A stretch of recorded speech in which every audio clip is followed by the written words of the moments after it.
మీరు ఇంజనీరింగ్ చేశారా? జాబ్స్ కోసం సెర్చ్ చేస్తున్నారా? 3600 మందికి పైగా స్టూడెంట్స్ కి జాబ్స్ వచ్చేలా చేసిన code Gyan 100 days software course లో జాయిన్ అవ్వండి. మీ కెరియర్ ని బిల్డ్ చేసుకోండి. నమస్కారం అనిల్ సింగ్ గారు. నమస్తే శిరీష. సార్, బంగారం ఆ తర్వాత సిల్వర్ మనకు గుర్తొస్తూ ఉంటుంది. అండ్ ఎస్పెషల్లీ ఎవరైతే ట్రేడింగ్ చేస్తూ ఉంటారో వాళ్ళకి బాగా ఐడియా కూడా ఉంటుంది క్రూడ్ ఆయిల్ అని.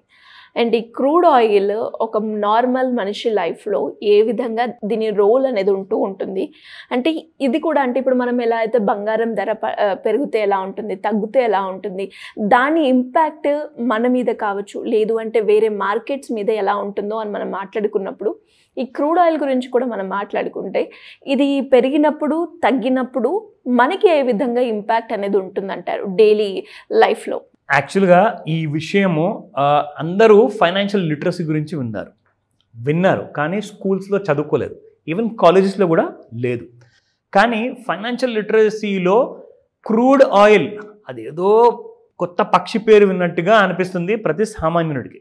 నిజంగా నేను చెప్తున్నాను, మన అందరికీ కూడా మన పర్సనల్ లైఫ్లో డబ్బు ఖర్చు పెట్టే ముందు ఒక బడ్జెట్ అనేది మనం అలోకేట్ చేసుకుంటాం ప్రతి నెల. సరే, నాకు ఈ నెలలో నేను కొన్ని రోజులు ఆబ్సెంట్ కాబట్టి జీతం తక్కువ వచ్చింది, సో ఈ నెలలో మనం ఏం చేయాలి అంటే ఒక 5000 వర్త్ గ్రాసరీస్ కొనే బదులు 3000 కొందాం, 2000 కొందాం, ఎందుకంటే జీతం తక్కువ వచ్చింది.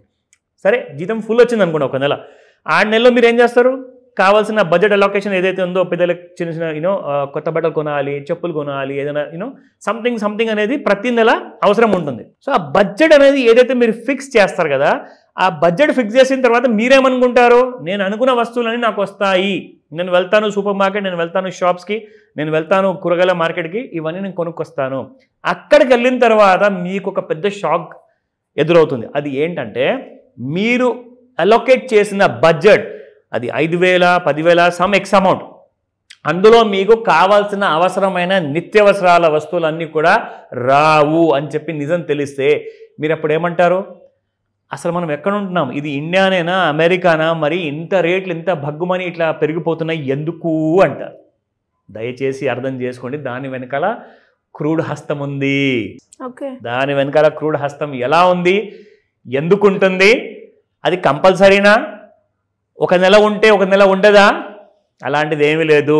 ప్రతి నెల కాదు, ప్రతిరోజు ప్రతి నిమిషం ఉంటుంది క్రూడ్ ఎఫెక్ట్ మీరు సంపాదించిన సంపాదన మీద. మీ పవర్ ఆఫ్ పర్చేజ్, మీ చేతిలో ఎంతైతే బలం ఉందో అది పక్కన పెడితే మీ చేతిలో ఉన్న డబ్బుకి ఎంతైతే బలం ఉందో ఆ విషయం గురించి మనం ఇక్కడ మాట్లాడుకుందాం, ఓకేనా? అంటే పర్చేసింగ్ పవర్ అంటారు దాన్ని.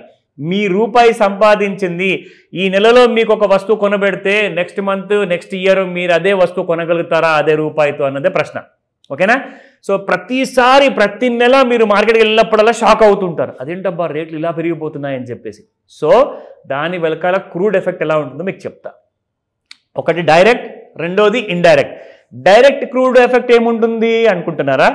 సో క్రూడ్ డైరెక్ట్ ఎఫెక్ట్ ఏముంటుందంటే మీరు కొంటున్న మంచి నూనె, ఇంటికి కావాల్సిన ఎడిబుల్ ఆయిల్ ఉంటుంది, సన్ఫ్లవర్ కానివ్వండి, పీనట్స్ కానివ్వండి, ఇవన్నీ కూడా కమాడిటీ.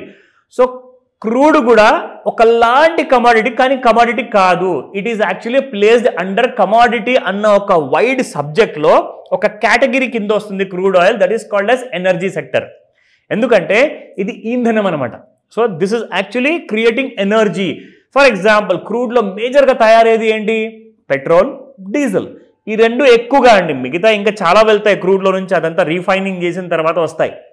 కానీ పెట్రోల్ అండ్ డీజిల్ వల్ల నాకేంటి ఎఫెక్ట్ అంటారు, మీరు ఫస్ట్ అండ్ ఫార్మోస్ట్ ఏంటంటే డైరెక్ట్ ఎఫెక్ట్ మీకు మీ మంచి నూనె ధరలన్నీ కూడా పెరిగిపోవడం వల్ల అది డైరెక్ట్ ఎఫెక్ట్ క్రూడ్ ఆయిల్. రెండోది ఇండైరెక్ట్ ఎఫెక్ట్ ఏంటంటే మీరు కొంటున్న పెట్రోల్, మీరు ఆఫీస్కి ఎలా వెళ్తున్నారు, ఎగరెళ్తారా గాల్లో? కాదు కదా. 2 వీలరో 4 వీలర్లో దాంట్లో మీరు డీజిల్ లేదా పెట్రోల్ పోయించుకోవాలి కదా. సో ఖచ్చితంగా ఎవ్రీ మంత్ 2 వీలర్ ఉంటే ఒక 2-3 వేలు మినిమం బిల్ వస్తుంది మీకు. ఆర్ కనీసం సమ్ టైమ్స్ ఒకవేళ మీ దగ్గర బుల్లెట్ ఉంది, పెద్ద సీసీ బండి ఉందంటే కనీసం 6,000 నుంచి 10,000 రూపాయలు only 2 wheeler petrol fuel cost వస్తుంది. ఇవన్నీ కూడా మీరు స్పెండ్ చేస్తున్నారు. ఇవన్నీ కూడా మీకు తెలుసా లేదంటే తెలుసుకోవడం అవసరమా? 100% అవసరం. ఎందుకో చెప్తా. ఈ న్యూస్ మీరు చూడండి, ఇది business line, one of the leading newspaper అనమాట ఇండియాలో. సో వీళ్ళు వేశారు ఇక్కడ న్యూస్ పేపర్లో crude oil prices edge up after Wednesday's fall. అంటే ఇవాళ గురువారము, నిన్న బుధవారం గురించి మనం మాట్లాడుతున్నాము. సో రాత్రికి నిన్న దాదాపు 2% కంటే ఎక్కువగా క్రూడ్ పడిపోవడం జరిగింది. కానీ రాత్రికి రాత్రే మళ్ళీ ఇంటర్నేషనల్ మార్కెట్స్ ఓపెన్ ఉంటాయి కదండి. మనకైతే రాత్రికి 11:30కి మార్కెట్స్ క్లోజ్ అయిపోతాయి ఇండియాలో. కానీ అక్కడ ఏం జరిగిందంటే ఇంటర్నేషనల్ క్రూడ్ అనేది రాత్రికి రాత్రే పెరిగిపోయింది. దానివల్ల మీకు ఆ రైజ్ ఎఫెక్ట్ అనేది ఇవాళ నుంచి ఉండబోతుంది. అంటే దాదాపు ప్రతి బ్యారెల్ పైన, అంటే ఒక డ్రమ్ నిండా అనమాట, అందులో ఏంటంటే కొన్ని వందలాది వేలాది లీటర్స్ ఆఫ్ క్రూడ్ ఉంటుందన్నమాట. So it is measured in terms of barrels అనమాట. సో ఆ బ్యారెల్లో చూసుకుంటే $2 కనీసం ఇంటర్నేషనల్ మార్కెట్లో పెరిగింది క్రూడ్ ఆయిల్ ధర. సో $2 అంటే ఏంటండి, దాదాపు 85 రూపాయలు మీకు పర్ డాలర్ ఉంటే దాదాపు మీరు కాదన్నా కానీ 160 నుంచి 170 రూపాయలు లేదా 200 రూపాయలు మీకు ఎఫెక్ట్ వస్తుంది. అందులో నుంచి మీ పెట్రోల్ ధరలు రోజు పెరిగితే మరి మీరు తట్టుకోగలుగుతారా? అందుకే గవర్నమెంట్ ఆఫ్ ఇండియా ఏం చేసిందంటే 3 months లేదా 6 months ఒకసారి ఆ క్రూడ్ రేట్స్ అనేది పెంచుతారు. మొన్నటికి మొన్న గ్యాస్ ధరలు పెరిగాయి. ఎందుకు పెరిగిందండి గ్యాస్ ధర? బికాస్ క్రూడ్లో కూడా మీకు కైండ్ ఆఫ్ రైజ్ అనేది జరిగింది. మొన్నటి వరకు నాకు తెలుసు, ఎందుకంటే నా ఇంటికి గ్యాస్ నేనే బుక్ చేస్తాను కాబట్టి 855 రూపీస్ ఉన్న గ్యాస్ కాస్త సిలిండర్ ఇప్పుడు 905 రూపీస్ అయిపోయింది. అందరికీ తెలుసు అనుకుంటా ఈ మాట. సో ఎందుకు? బికాస్ క్రూడ్ రేట్స్ పెరగబోతున్నాయి. సో మీరేం చేయాలి అంటే ఈ విషయం తెలిసిన తర్వాత నేను నా వృధా ఖర్చులు ఏమైనా ఉంటే తగ్గించుకోవాలి, ఇంపార్టెంట్ ఖర్చుల కోసం డబ్బులు సేవ్ చేయాలి, పిల్లల చదువు కోసం సేవ్ చేయాలి, నా ఫ్యూచర్ బాగుండాలి, నా భార్య పిల్లలందరూ బాగుండాలి అంటే ఇన్వెస్ట్మెంట్ పెంచుకోవాలి. వాటి కోసమే మీరు క్రూడ్ని డైలీ మానిటర్ చేస్తే మీరు వెనకపడిపోయేవారు.